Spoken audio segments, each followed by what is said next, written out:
চলে এলাম চমৎকার একটি উপন্যাস নিয়ে। অপেক্ষা হুমায়ুন আহমেদ রচিত একটি উপন্যাস। আজ পড়ব বইটির প্রথম অংশ।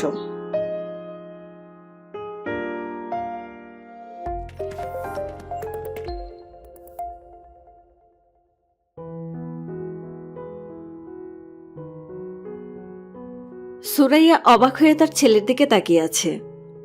ছেলের নাম ইমন, বয়স 5 বছর 3 মাস, মাথা ভর্তি কুকরানো চুল, লম্বাটে ধরনের মুখ।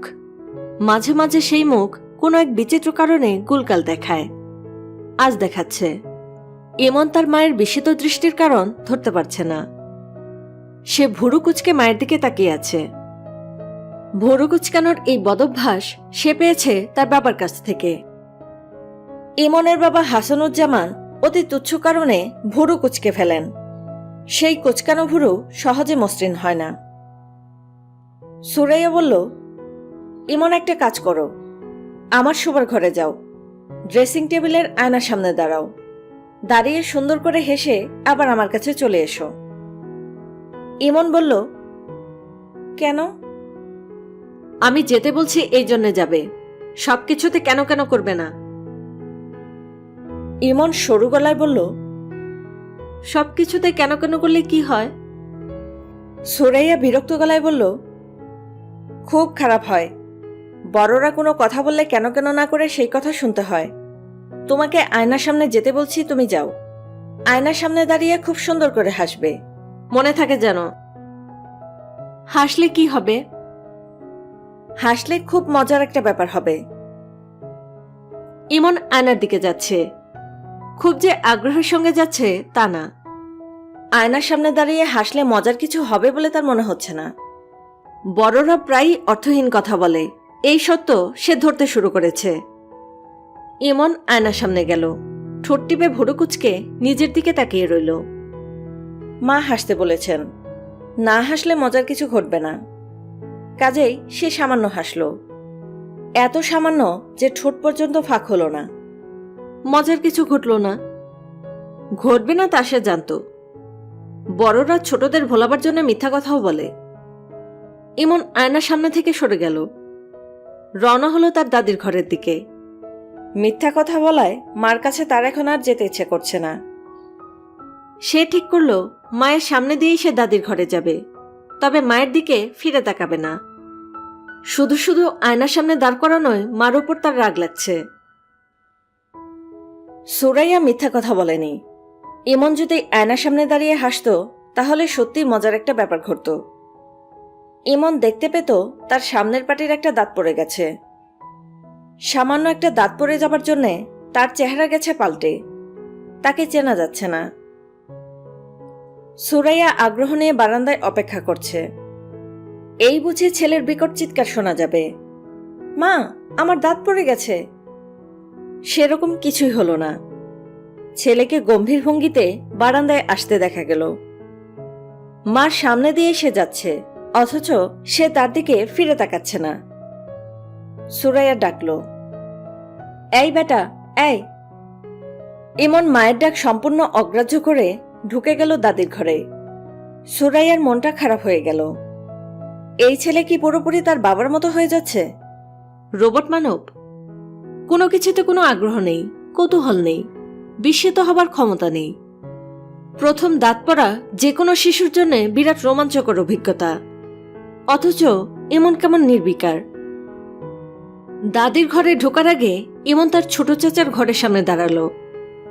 ছোট চাচাকে তার বেশ ভালো লাগে। ছোট চাচা বড় মানুষ হলেও বড়দের মতো না।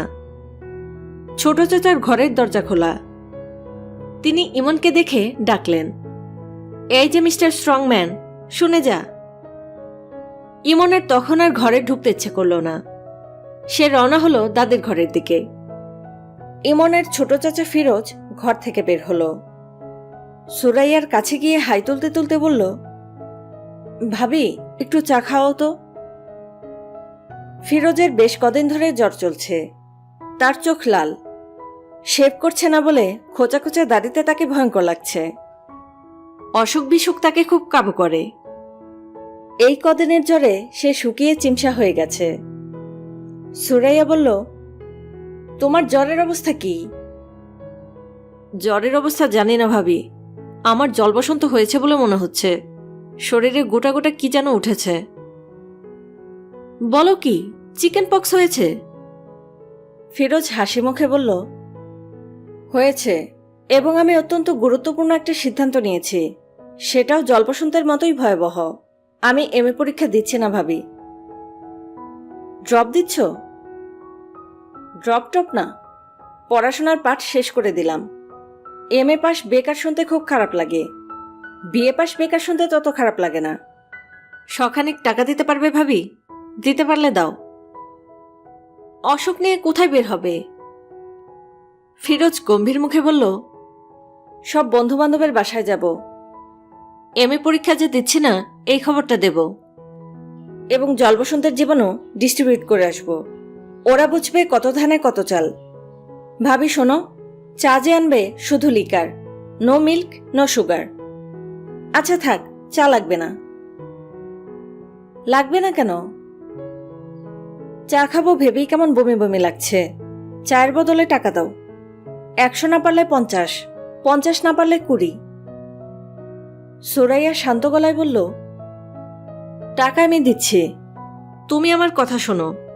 কোথাও বের হও না, শুয়ে রেস্ট নাও। কয়েকদিন আগে জন্ডিস থেকে উঠেছ।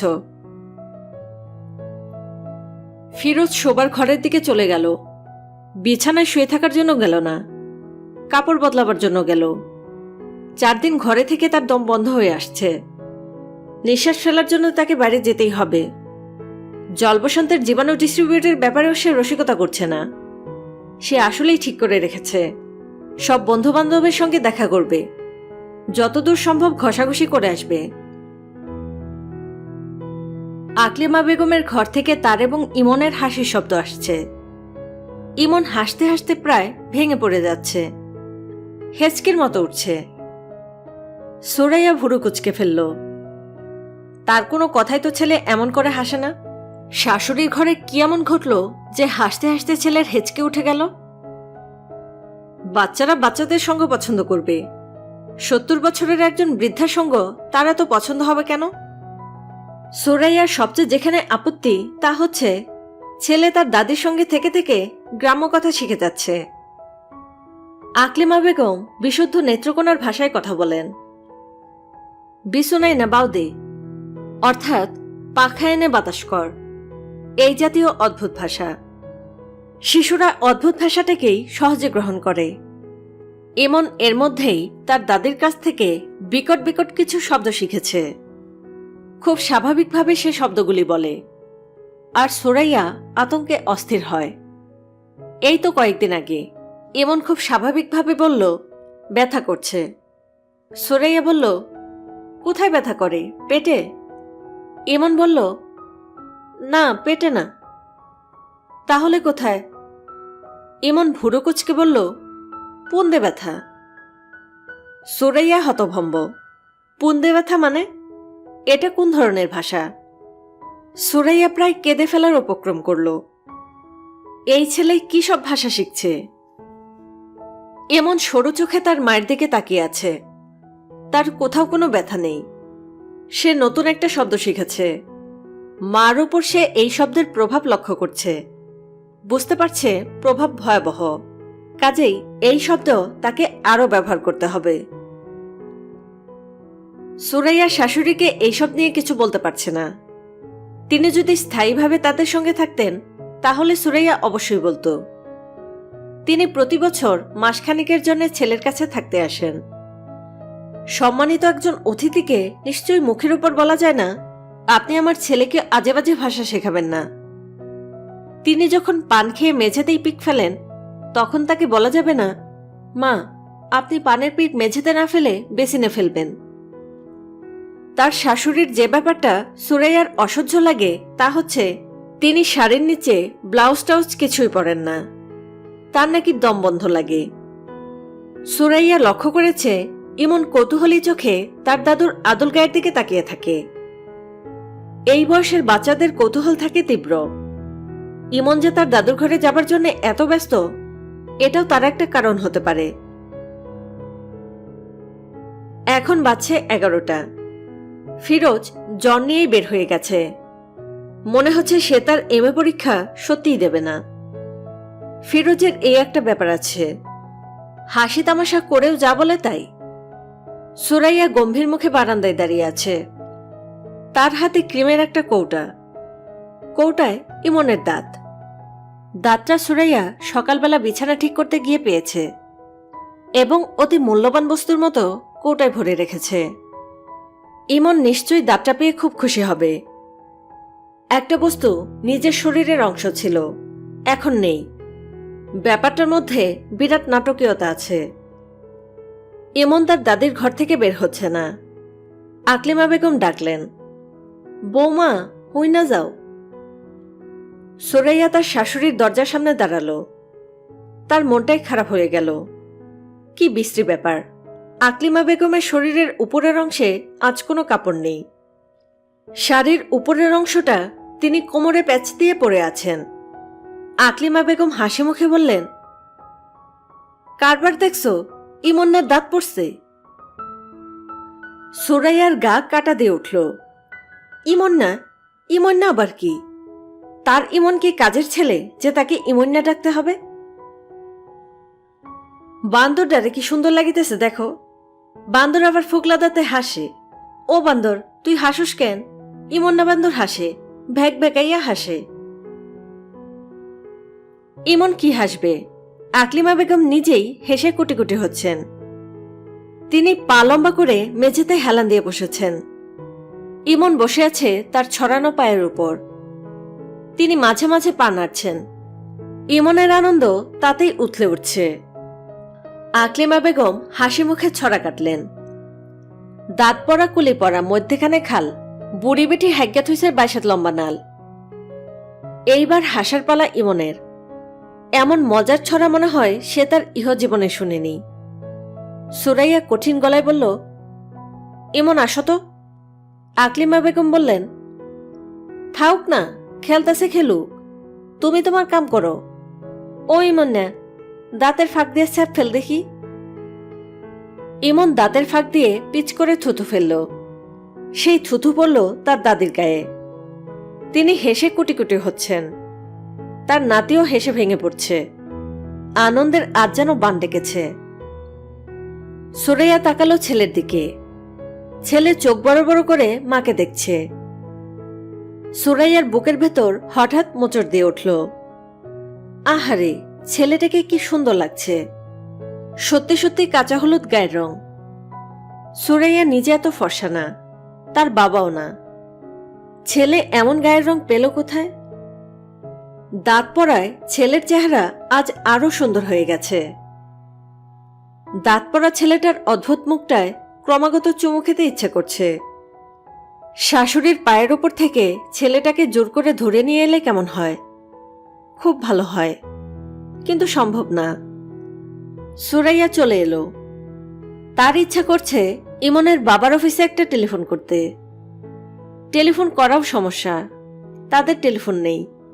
বাড়িওয়ালার বাসা থেকে টেলিফোন করতে হয়। বাড়িওয়ালা বাসায় থাকলে কিছু বলেন না, কিন্তু তিনি বাসায় না থাকলে তার স্ত্রী খুব বাঁকাভাবে কিছু কথা শুনিয়ে দেয়। তাছাড়া কারণে অকারণে টেলিফোন করা ইমনের বাবা পছন্দ করে না।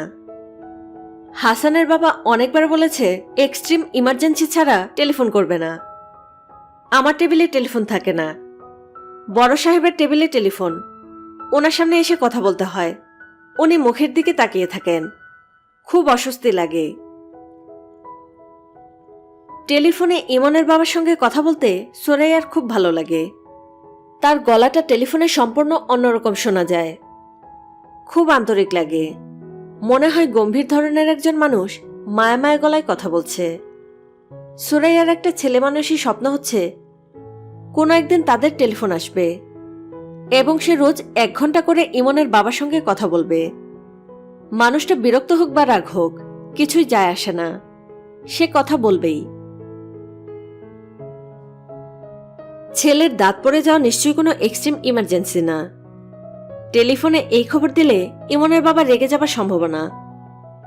তবে রাগটা সে প্রকাশ করবে না। যতই রাগ হোক, মায়া মায়া করে কথা বলবে। ফিরোজের জল বসন্ত, এটাও দেবার মতো খবর। সে এমএ পরীক্ষা দেবে না, এটাও বলা যেতে পারে। অনেক কিছুই তো আছে বলার মতো। অবশ্য আরেকটা অত্যন্ত গুরুত্বপূর্ণ খবর আছে, সেই খবরটা টেলিফোনে দেওয়া যাবে না। সব খবর কি আর টেলিফোনে দেওয়া যায়? সুরাইয়া টেলিফোন করা ঠিক করল। ভারী এবং রাগী গলায় এক ভদ্রলোক টেলিফোন ধরলেন। কাকে চাই? এমনভাবে বললেন যেন কাউকে চাওয়াটা শাস্তিযোগ্য অপরাধ। সুরাইয়া হকচকিয়ে গিয়ে বোকার মতো বলল, দয়া করে ইমনের বাবাকে দিন। ভদ্রলোক বললেন, ইমনের বাবার নামটা জানতে পারি? সুরাইয়া লজ্জিত গলায় নাম বলল। ভদ্রলোক বললেন, আপনি ধরে থাকুন, লাইন ট্রান্সফার করে দিচ্ছি। তার প্রায় সঙ্গে সঙ্গে ইমনের বাবা মায়া মায়া গলায় বলল, কে সুরাইয়া, কেমন আছো? সুরাইয়ার এত ভালো লাগলো যে চোখে প্রায় পানি এসে গেল। সে বোকার মতো বলে বসল, এখনো আসছো না কেন? অফিস ছুটি হোক, তারপর আসবো। শোনো, ইমনের দাঁত পড়ে গেছে, উপরের পাটির দাঁত। তাকে কি যে অদ্ভুত দেখাচ্ছে। 6 বছরে দাঁত পড়ে, ওর 5 বছর 3 মাস। ও আচ্ছা। তোমার ভাইয়ের গায়ে গোটা গোটা কি যেন উঠেছে। ওর ধারণা জলবসন্ত। সে জলবসন্ত নিয়েই বাইরে গেছে। ও আচ্ছা। আমাকে বলছিল সে নাকি এমএ পরীক্ষা দেবে না। নিশ্চয়ই ঠাট্টা করেছে। আমার কাছে ঠাট্টা বলে মনে হয়নি। আচ্ছা শোনো, এই যে হঠাৎ টেলিফোন করলাম, রাগ করোনি তো? না, রাগ করব কেন? টেলিফোন করাটা তো কোনো ক্রাইম না। তোমার বড় সাহেব, উনি কি তোমার দিকে তাকিয়ে আছেন?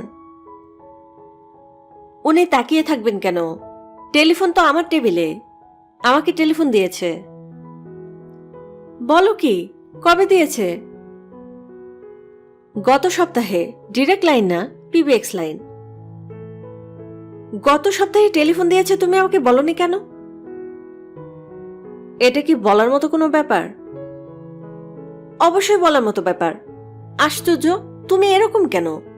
আমাকে কিছুই বলো না। আচ্ছা শোনো, তুমি আমাকে কার্ডফোনের একটা কাট করে দেবে, আমি রোজ তোমাকে টেলিফোন করব। সোরাইয়া শুনল ইমনের বাবা হাসছে। আজ কিন্তু অনেকক্ষণ তোমার সাথে কথা বলবো, তোমার কাজ থাকুক আর যাই থাকুক। সোরাইয়া, আজ 4টার সময় আমাদের একটা মিটিং আছে। আমাকে সেই মিটিং এর ফাইল তৈরি করতে হবে 3টার মধ্যে। কাজেই তোমাকে টেলিফোন রাখতে হবে। সুরাইয়া দুঃখিত গলায় বলল, ও আচ্ছা। আমি এক কাজ করি, আজ সকাল সকাল চলে আসি, তারপর কোনো একটা স্টুডিওতে গিয়ে ইমনের একটা ছবি তুলে রাখি, বড় হয়ে দেখলে মজা পাবে।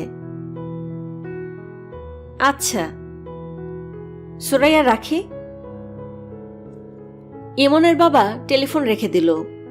সুরাইয়া তারপরেও বেশ কিছু সময় টেলিফোন কানে ধরে রাখল। পোপো শব্দ হচ্ছে। শব্দটা শুনতে এমন খারাপ লাগছে। আর কাউকে কি টেলিফোন করা যায়? ছেলের দাঁত পড়েছে এই খবরটা নিশ্চয়ই অন্যকে দেবার মতো। বড় ভাইজানকে কি খবরটা দেব? সুরাইয়া মন স্থির করতে পারছে না। তার বড় ভাই জামিলুর রহমান শুকনা ধরনের মানুষ, নিজের ব্যবসা ছাড়া অন্য কিছুই বোঝেন না। তিনি কোনো কিছুতে বিরক্ত হন না বা আনন্দিত হন না। সুরাইয়া ভাইজানের বাড়িতে টেলিফোন করল। জামিলুর রহমান টেলিফোন ধরলেন এবং গম্ভীর গলায় হ্যালো বলার বদলে বললেন, কে? সুরাইয়া বলল, ভাইজান, আমি সুরাইয়া। কি ব্যাপার? না, কিছু না, এমনি খবর নেওয়ার জন্য টেলিফোন করলাম। আপনারা ভালো আছেন? হ্যাঁ। ভাবি, ভাবি ভালো আছেন? হ্যাঁ। ইমনের আজ একটা দাঁত পড়েছে।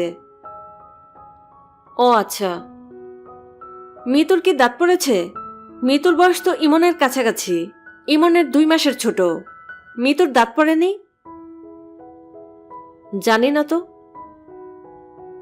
আপনার শরীর ভালো আছে ভাইজান? হুম। হজমের যে সমস্যা ছিল, সমস্যা মিটেছে? না, আছে। সুরাইয়া, এখন রাখি। আমাকে একটু পুরানো ঢাকায় যেতে হবে।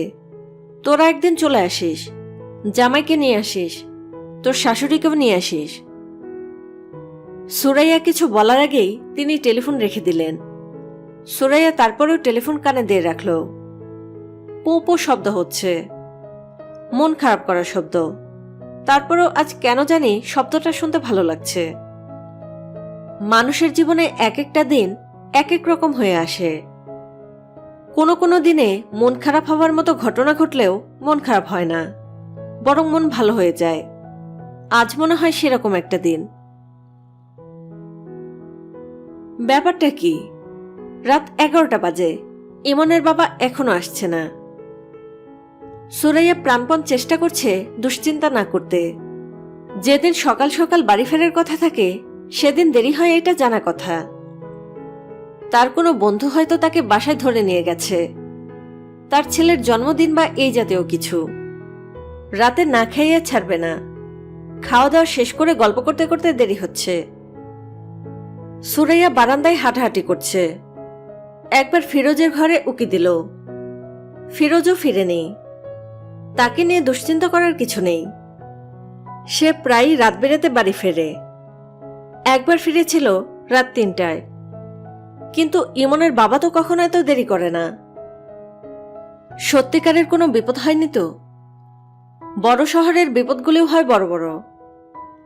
কোনো কারণ ছাড়াই হঠাৎ গন্ডগোল লেগে যায়। গাড়ির কাচ ভাঙা হতে থাকে, ককটেল ফুটতে থাকে। এক সময় পুলিশের গাড়ি আসে। বেশিরভাগ সময়ই পুলিশরা গাড়ি থেকে নামে না। যদি নামে তাহলে নিরীহ মানুষ যারা সাতেও নেই পাঁচেও নেই তাদের দিকে হুঙ্কার দিয়ে ছুটে যায়, লাঠি পেটা করে, মাথা ফাটিয়ে দেয়। যেদিন কোথাও কোনো গন্ডগোল থাকে না সেদিন ফুটপাতে ট্রাক উঠে পড়ে। এই অদ্ভুত শহরে নিশ্চিন্ত হয়ে ফুটপাত দিয়েও হাঁটার উপায় নেই। আজ কি শহরে কোনো গন্ডগোল হচ্ছে? পত্রিকায় তো কিছু লেখেনি। পত্রিকাটা অবশ্য সুরাইয়ার ভালোমতো পড়া হয়নি। এখন বারান্দায় বসে পত্রিকা পড়া যায়, এতে সময়টা কাটবে। সুরাইয়ার কেন জানি মনে হচ্ছে রাত 12টা বাজার সঙ্গে সঙ্গেই ইমনের বাবা আসবে। তার আবার যা মনে হয় তাই হয়। সুরাইয়া পত্রিকা নিয়ে বসল। কেউ এলো না। সুরাইয়ার বমি বমি লাগছে। এই বমি উদ্বেগজনিত বমি না, এর কারণ ভিন্ন। তার শরীরে আরো একজন মানুষ বাস করছে। সে তার অস্তিত্ব জানান দিচ্ছে। মানুষটার কথা হাসানকে এখনো বলা হয়নি। আজ বলে ফেললে কেমন হয়? শুধু তার শাশুড়ি জানেন। ছেলের বাড়িতে পা দেওয়ার কিছুক্ষণের মধ্যেই তিনি নিচু গলায় বললেন, ও বউ, তোমার কয় মাস? সুরাইয়া হতভম্ব। তার মাত্র 3 মাস চলছে। কারো কিছু বোঝার কথাই না। তিনি কি করে বুঝলেন? পুরনো দিনের মানুষদের চোখ এত তীক্ষ্ণ। আকলিমা বেগম ঘুমিয়ে পড়েছেন। তিনি জেগে থাকলে সুরাইয়া তার উদ্বেগের খানিকটা তার সঙ্গে ভাগাভাগি করতে পারত। তাকে কি ডেকে তুলব? না, আরো আধা ঘন্টা যাক। তাকে না জাগানোই ভালো। তিনি জেগে থাকলে ঝামেলা করবেন, কান্নাকাটিও শুরু করতে পারেন। এই বয়সের মানুষদের মাথা ঠিক থাকে না। আকলিমা বেগমের মাথা একটু মনে হয় বেশি রকমের বেঠিক। তিনি রাতে ভাত খেয়েই ঘুমিয়ে পড়েন। রাত 1টা-1:30টার দিকে জেগে ওঠেন। শুরু হয় একা একা কথা বলা, বারান্দায় হাঁটা। মাঝে মধ্যে গানের মতো সুর করে কি জানি বলেন, শুনতে ভালো লাগে। প্রথমবার শুনে সুরাইয়া চমকে উঠে বলেছিল, আম্মা গান গাচ্ছেন নাকি? হাসান বিরক্ত গলায় বলেছে, গান গাইবে কেন? টেনে টেনে কথা বলছে। কথাগুলি কি বুঝতে পারছো? না। উনি কি সবসময় এরকম করেন, না আজই করছেন? প্রায়ই করেন। ফালতু আলাপ বন্ধ করে ঘুমানোর চেষ্টা করো। সুরাইয়া বারান্দায় বসে আছে। বারান্দা থেকে রাস্তা দেখা যায় না। বাড়িওয়ালা তার বাড়ির চারদিকে খুব উঁচু করে দেয়াল দিয়েছে। দেয়ালে আবার সুচালো লোহার শিক বসানো, যেন চোর দেয়াল টপকে ঢুকতে না পারে। গেট আছে, গেটে দারোয়ান নেই। সব ভাড়াটের কাছে একটা করে চাবি দেয়া। রাত বিরেতে কেউ বাড়ি ফিরলে চাবি দিয়ে গেট খুলে ঢুকতে হবে। 3 তলা বাড়ির 1 তলায় 2 জন ভাড়াটে থাকেন, 3 তলায়ও 2 জন ভাড়াটে, 2 তলায় সবটা নিয়ে থাকেন বাড়িওয়ালা। এদের কারোর সঙ্গেই সুরাইয়ার কোনো যোগ নেই। যোগ থাকলে ভালো হতো। আজ এই বিপদের সময় এদের কাছে ছুটে যাওয়া যেত। বিপদে তারা কি করতো না করতো সেটা পরের কথা। সুরাইয়াদের পাশের ডান দিকের ফ্ল্যাটে থাকেন আব্দুল মজিদ সাহেব। বেটে খাটো মানুষ, গাট্টি গোট্টা চেহারা, মুখে সবসময় পান। সকালে যখন ব্রিফকেস হাতে বের হন তখন ভুরভুর করে জর্দার গন্ধ পাওয়া যায়। সুরাইয়ের সঙ্গে দেখা হলে থমকে দাঁড়ান, অকারণে গলা খাকারি দেন। তার চোখের দৃষ্টি গা বেয়ে নামতে থাকে। ভয়ঙ্কর ব্যাপার। সুরাইয়ার কয়েকবারই বলতে ইচ্ছে করেছে, আপনি এইভাবে তাকান কেন? এইভাবে তাকাবেন না। আমি নিতান্তই ভদ্রমেয়ে বলে কিছু বলছি না। কোনো একদিন কঠিন মেয়ের পাল্লায় পড়বেন, সে উলের কাঁটা দিয়ে আপনার চোখ গেলে দেবে। বিপদ যত বড়ই হোক আব্দুল মজিদ সাহেবের কাছে যাওয়া যাবে না। কোথাও কি টেলিফোন করা যায়? বাড়িওয়ালা সকাল সকাল ঘুমিয়ে পড়লেও তাদের ছোট মেয়েটা এবার এসএসসি পরীক্ষা দিচ্ছে। বলতে গেলে প্রায় সারা রাত জেগে পড়ে। দরজায় ধাক্কা দিলেই সে দরজা খুলে দেবে। কোথায় টেলিফোন করবে? ভাইজানের বাড়িতে? তাকে কি বলবে? ভাইজান 10টার ভেতর ঘুমিয়ে পড়েন। একবার ঘুমিয়ে পড়লে তাকে জাগানো নিষেধ। ভয়ঙ্কর বিপদ এই কথা বললে হয়তো তাকে ডেকে দেবে। তিনি সব শুনে হাই তুলতে তুলতে বলবেন, এত রাতে কোথায় খোঁজ করবি? সকাল হোক। তাছাড়া পুরুষ মানুষ এরা 2-1 রাত বাইরে থাকেই। অফিসে? অফিস কি কেউ রাত 1টা পর্যন্ত খোলা রাখে? হাসপাতালে? অ্যাক্সিডেন্ট করে কেউ হাসপাতালে ভর্তি হয়েছে কিনা জানতে চাওয়া। নাম হাসানুজ্জামান, বয়স 32, পরনে চেক ফুল শার্ট, খয়েরি প্যান্ট, পায়ে স্যান্ডেল, চোখে কালো ফ্রেমের চশমা, গায়ের রং ফর্সা, দেখতে সুন্দর হালকা পাতলা। টেলিফোনে তার গলার স্বর খুব মিষ্টি। সুরাইয়া চমকে উঠল। ছি ছি, এইসব সে কি ভাবছে? হাসপাতালের কথা মনে আসছে কেন? মানুষটা হাসপাতালে কেন যাবে? কুচিন্তা মনে আসা ঠিক না। যে চিন্তা মনে আসে তাই হয়। ভালো কোনো চিন্তা মনে আনতে হবে, সুন্দর কোনো চিন্তা। বোমা, বারিন্দায় বসে আছো কেন? সুরাইয়া উঠে দাঁড়ালো। আকলিমা বেগমের ঘুম ভেঙেছে।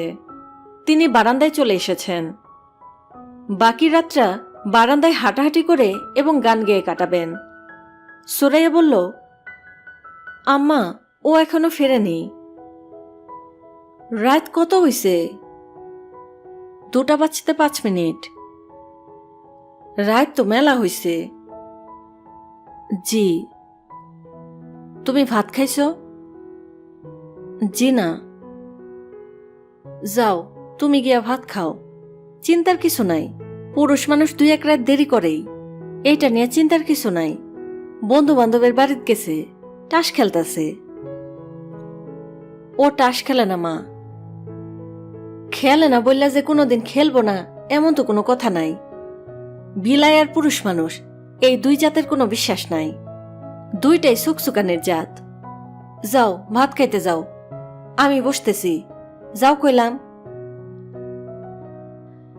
সুরাইয়ার রান্নাঘরের দিকে রওনা হলো। রান্নাঘরে না যাওয়া পর্যন্ত তার শাশুড়ি এই একটা বিষয় নিয়েই কথা বলতে থাকবেন। ভাত খাও, ভাত খাও। গ্রামের মানুষদের কাছে ভাত খাওয়াটা অত্যন্ত গুরুত্বপূর্ণ ব্যাপার। এমনকি রাতে খাওয়ানোর সময় সুরাইয়ার প্রচণ্ড খিদে পেয়েছিল। খিদের যন্ত্রণায় নাড়ি পাক দিচ্ছিল। এখন একেবারেই খিদে নেই, বরং বমি বমি ভাব হচ্ছে। 1 গ্লাস লেবু শরবত বানানো যায়। ঘরে আর কিছু থাকুক না থাকুক, লেবু আছে। ইমনের বাবা লেবু ছাড়া ভাত খেতে পারে না, গরম ভাত ছাড়া খেতে পারে না।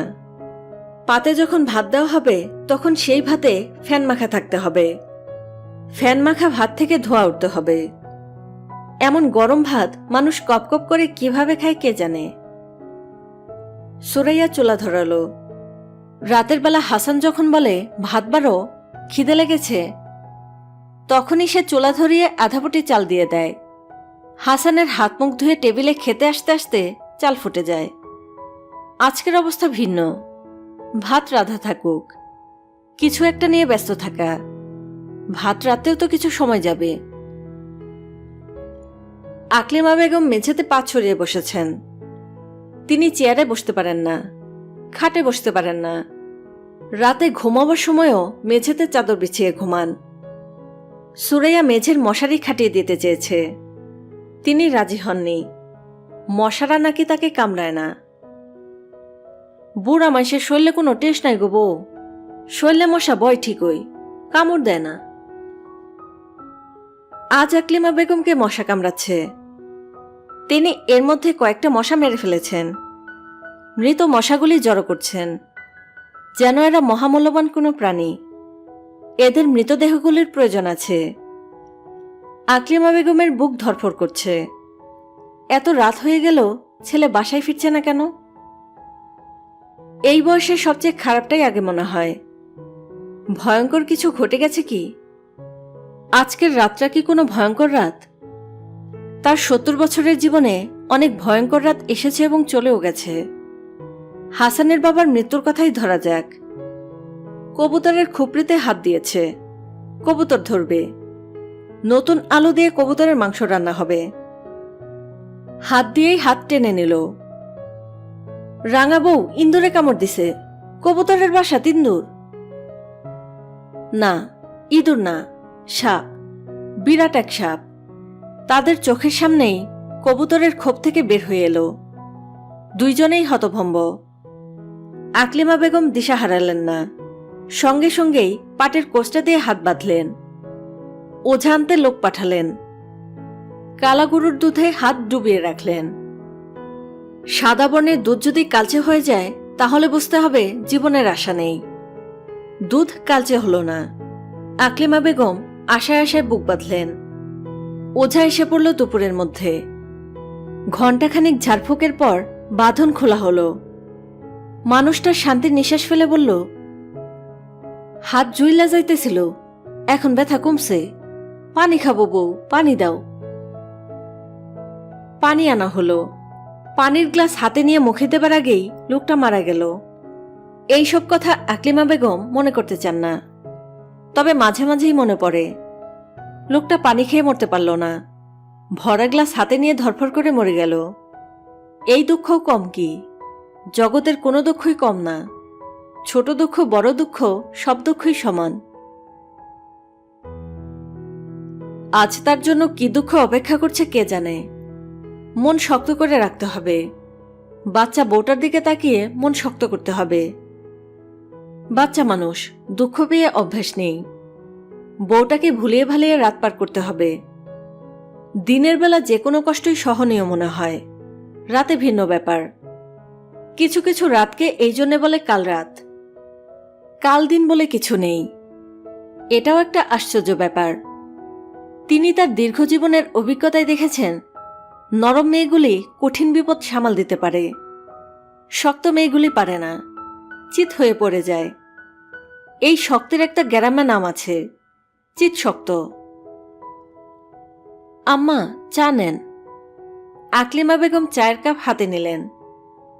শহরে এলে তার চা খাবার রোগে ধরে। বউটা এই ভয়ঙ্কর সময়েও চা বানিয়েছে, এটা ভালো লক্ষণ। মন শক্ত আছে, আসল বিপদ সামাল দিতে পারবে। বৌমা, বাজে কয়টা? 2:25। রাত কাটতে বেশি দিরং নাই। তুমি ভাত খাইছো? তুমি ভাত খাও নাই, মিছা কথা বলছো। মুরব্বীর সাথে মিছা কথা বলা ঠিক না। যাই হোক, চেয়ার টান দিয়ে আমার সামনে বউ, তোমার লগে আলাপ আছে। সুরাইয়া চেয়ার টেনে বসল। কেন জানি তার হাত পা ঠান্ডা হয়ে আসছে।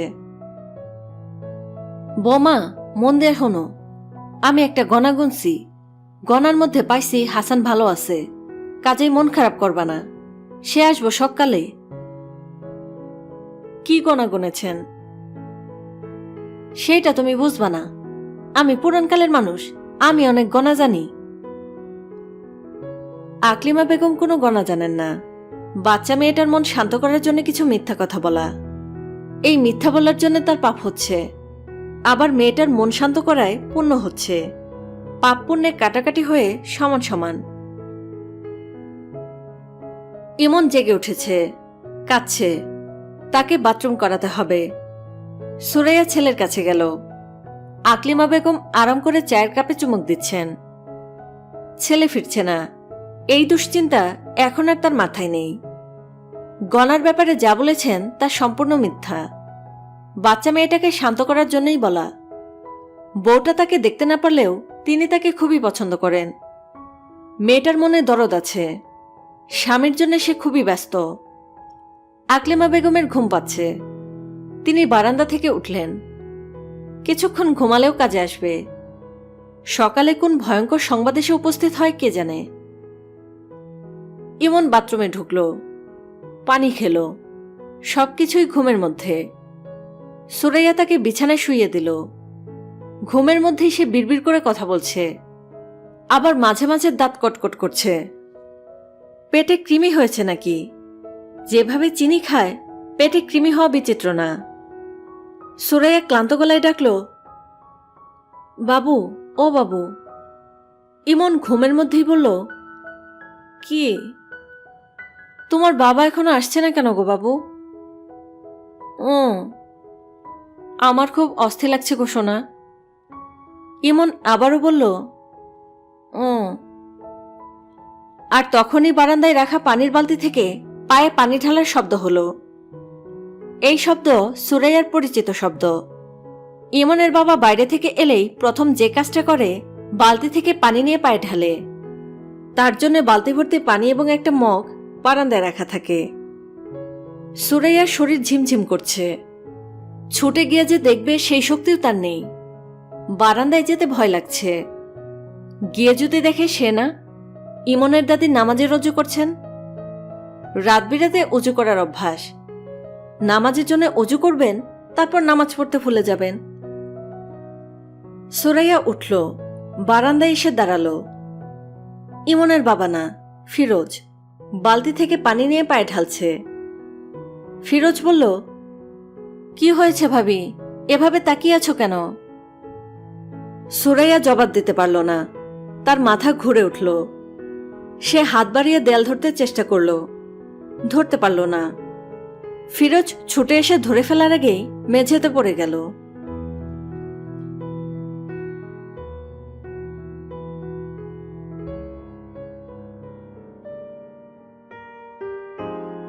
বইটির প্রথম পর্ব এখানেই শেষ হলো। দ্বিতীয় পর্ব এই ভিডিওর ডেসক্রিপশন বক্সে দেওয়া থাকবে। ধন্যবাদ।